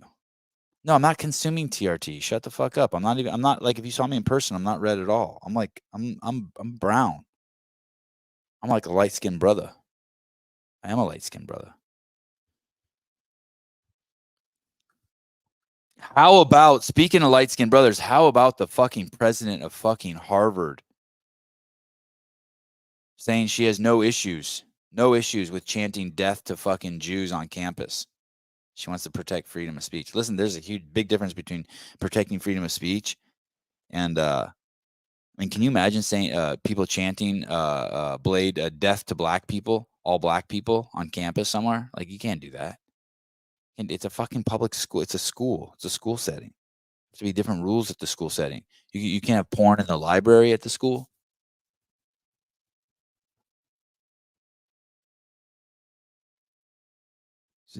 Slightly different rules at the school. And now she's trying to walk it back. Same with the lady at Penn. Was it Penn? University Penn State? Oh, we don't have an issue with people chanting death to the Jews. I can't wait for the live call-in show. Oh, they did lose 100 million? Hey, dude, those are really bad people. Just anytime you hear that, just throw black people in there. Just be like, anytime someone's like, oh, are you okay with them saying death to Jews? And they're like, well, it depends on the context. If there's actually no conduct behind it. What did you mean? No conduct behind it? You mean if they actually haven't started killing any Jews? Is that what you're waiting for? That's what that bitch said. We're waiting for the conduct. The conduct is what we disapprove of, not the words. Oh. So you're waiting until they start killing some Jews. But anyway, just take that and just slip in I always slip in black people. I always slip in Jeremy.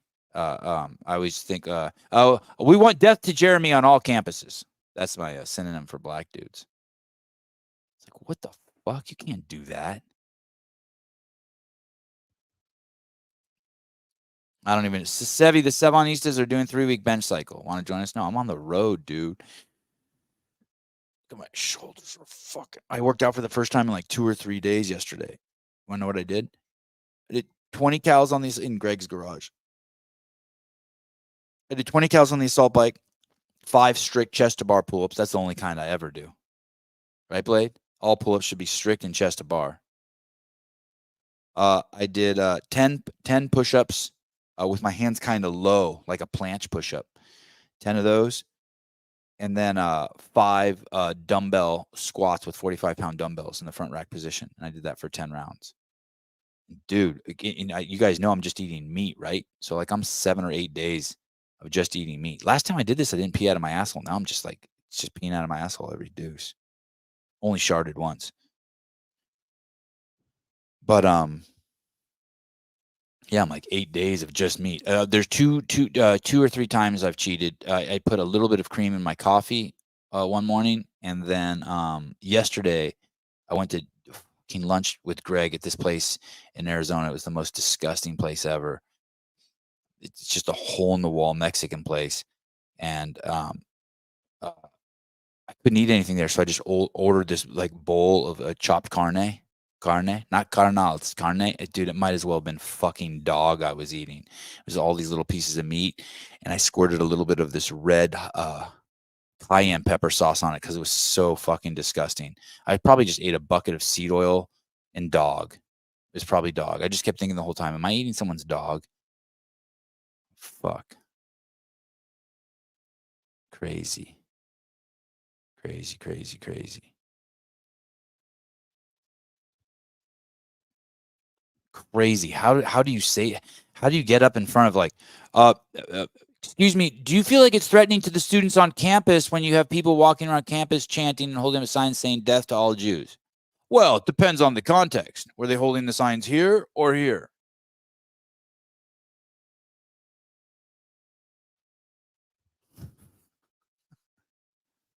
Oh my goodness. Oh my goodness. It's a fucking campus. It's a school campus. It's a learning center. Can't you just make them go outside the campus? We're not banning fucking Hustler magazine. We just don't want it in the elementary school. Can't you put the Hustler magazine at the 7-Eleven? Why does it have to be right in the library in the school? That's it.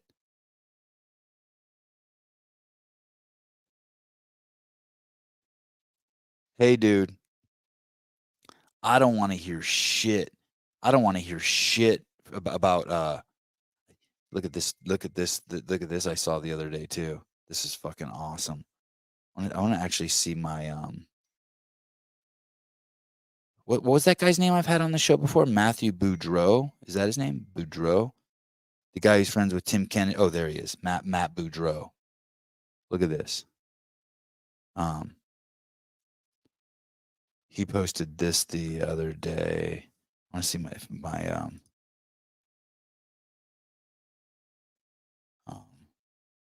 oh, here we go. Okay. Look at this. Look at this story. Listen, this is the story of my life, by the way. When I heard him saying this, I was like, this is like the total story of my life. You guys are going to love this. You guys are going to so relate to this. Okay, ready? Here we go. All right. So was I pulled to the side at the airport? Yes. Did they take my bag and search it? Yes. Did they pull something out and say, we need an explanation for this? Yes. When I explained it, did they ask more questions and still not fully understand what it was and how I had it in my bag and why I was trying to sneak it through the airport? Yes. Even when I explained it, did they take their little wipey thing and wipe it down and, plug that in the machine to see if it was something crazy? Yes. Had some great guesses in the comments. People saying, or in the story that I posted, people saying, oh, was it protein powder? Maybe it was John Lovell's sword. I'm sure it was some sort of cocaine. So this guy was stopped in the airport and they were like searching his shit. And when he's saying this at first, I was like, come on, Matt, no one gives a shit. That shit happens to me all the fucking time. I've been in secondary fucking 1,000 times. What do I give a fuck? Like, yeah, so see, and that's what I thought too. He probably had protein powder. So what? They're just doing their job. They're just doing their job. Right? I was thinking that the whole time, right? I was like, oh, this is kind of silly. This is kind of silly. But the guy's my friend and I like him. So I'm listening anyway. Okay, here we go. Because that would make sense for the way they handled it. But if you said, was it a bag of dried mangoes? You'd be the winner. A bag of dried mangoes. Dude, he got fucking taken to secondary and questioned and all that shit because he had a bag of dried mangoes. I'm still okay with it, but don't anyone ever fucking tell me that black people get fucking treated worse than white people. Let me tell you, everyone gets treated weird. And a matter of fact, if you are black, you get treated better now because everyone's scared to fucking death of you. So I don't want to hear any of your fucking bullshit anymore. You did it. You won. It's over. Shut the fuck up. They fuck with white people 1,000 times more. It's not even that they fuck with white people more. They just don't fuck with you guys like they used to. If they ever did. So you won. It's done. It's done. Quiet. I don't want to hear nothing from no one about that shit ever again. Because if this was some fucking whiny woke dude, I don't want to say some whiny black dude because that's not fair. But if this was some fucking whiny woke dude, he'd be saying it happened because he was black. And it's not. It's not happening at all. It's just because people are stupid. And I'm okay with if you don't know what dried mango is, even though you're a retard, I'm still okay. Good, fine. Pull the guy over and take him to secondary. Put your thumb in his ass. I'm fine with it. I ain't hating on you. You're doing your job. Good on you. Just do it. But don't for a second tell me it's because of the fucking color of your skin. That's done. Listen, anyone can go into a Nordstrom's now and take whatever they want. You win. We lost. Fine. Society's toast. Trump 2024. All right. Love you guys. Tomorrow. Fuck, I don't know what I'm doing tomorrow. What is today? Saturday? I would hang out with you guys some more. I want to hang out with you guys, but I have to pee. Oh, this is going to be good. Jedediah Nelson, winner of Wheel Wad. Look at those titties. TSA at Raleigh wanted me to get out of my chair so they could pat down my butt.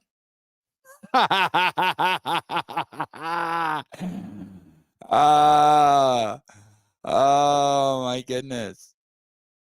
I fucking love it. So what? Why didn't you like it? That's the most action your ass would have gotten in a long time. Let Bubba fondle your butt. Damn. Pat down your butt. What would you have done? Would you just pushed up in your chair and held up like that? And then they just slipped the, dude, I just did that thing where, you know, where you push on the two sides of your wheelchair and you pick your butt off the ground. That thing we do. And I have this like tightness in my fucking groin that I've ever had since doing Chad. Let me tell you, Chad is bad programming. That exercise, Chad, I know this is going to be blasphemy because it's a hero wad. That's what gives CrossFit a bad name. That's just stupid. Like that's just stupid. 1,000 step-ups with a fucking 40-pound bag on your back. I don't know. Run the commercial and go pee? I don't know. I don't even know if I have commercials anymore. Do I have commercials? I made a new commercial for behind the scenes yesterday. That's coming out. Let's see, what's this? California Peptides. No, not that. Paper Street Coffee. No, not that. Vindicate. I wonder if this is Vindicate. Use code Sevan for 15% off. Is that true? I didn't know you get self-made trading program. What's this? Must be something Taylor uses for his show. The barbell spin. Look at that. Jesus. Oh, lawn chair leaderboarding. All these little BIRTHFIT. No, not that.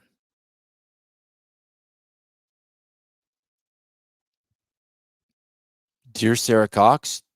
Dear Bill and Katie. The phone number. Oh, like and subscribe. I don't know where the commercial is. Oh, what's this? CrossFit Games app? CrossFit CA Peptide? No, not that. Jeez. Too many buttons. Where the fuck is Caleb? What happened to Caleb? GoWad? The fuck is GoWad? Oh, Two Brain Business? This? Not that. Oh, this?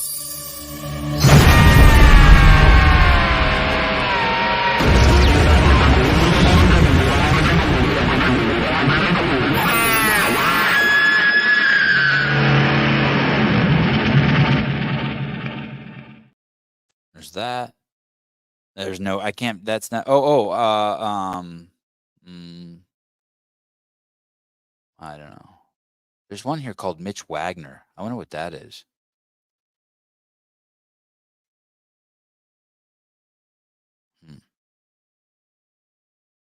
Oh, SMTP? No.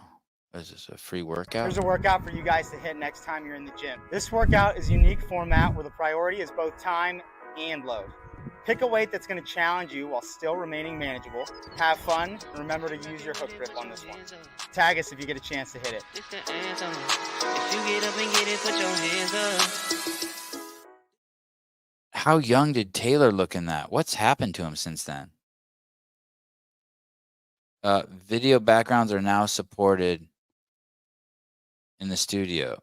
Oh, what is this? Uh-oh. I'm about to click something that I don't know if I should click. If I lose you guys, sorry. Oh. Oh, shit. Oh, no. I lost my sponsors. Jesus Christ.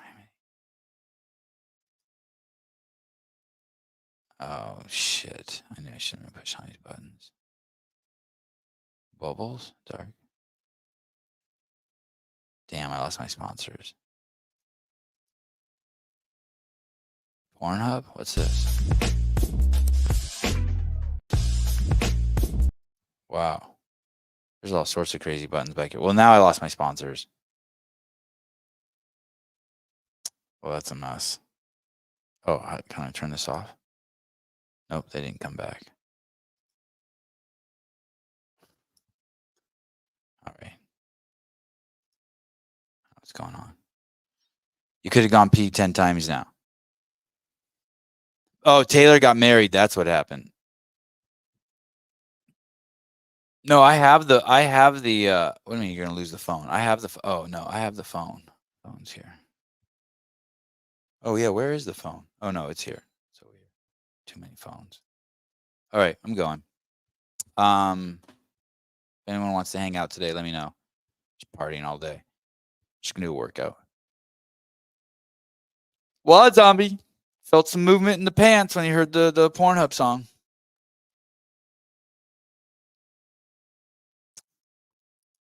Daniel Garrity. There are 3 big CrossFit events happening simultaneously. Dubai, Legends, and I have no idea what's happening at any of them. We need Sunday night recap show. I know that'd probably be good. What's the third one?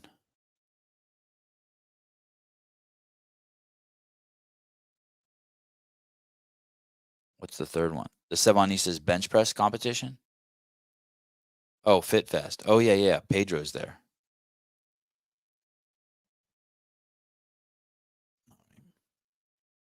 Talk to you guys soon. Bye-bye.